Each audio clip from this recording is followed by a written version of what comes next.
তা আবারও একটা মিনি ব্লগ নিয়ে চলে এলাম। এটা ছিল আমাদের পুরীর ডে 3 মিনি ব্লগ। সেদিন আমরা ভোর 5টায় বেরিয়ে গেছিলাম সাইট সিনের জন্য। কোনারক মন্দির, উদয়গিরি, খণ্ডগিরি পর্বত আরও বিভিন্ন জায়গায় যাওয়ার।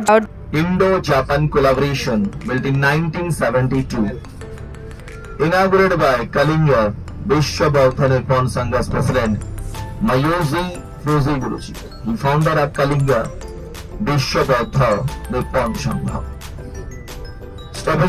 আর ইনি আমাদের গাইড করে নিয়ে যাচ্ছিল, আর যেসব জায়গায় যাব সেই সব জায়গার হিস্ট্রিগুলো বলছিল। আর বলতে বলতেই আমরা চলে গেলাম স্যান্ড মিউজিয়াম।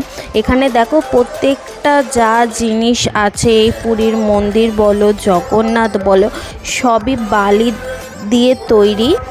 তো দেখো এদের কারুকার্যগুলো কতটা সুন্দর, আর প্রত্যেকটা জিনিসে বালি দিয়ে তৈরি ছিল। আমি যতটা পেরেছি ক্লিপ নিয়েছি, আরও প্রচুর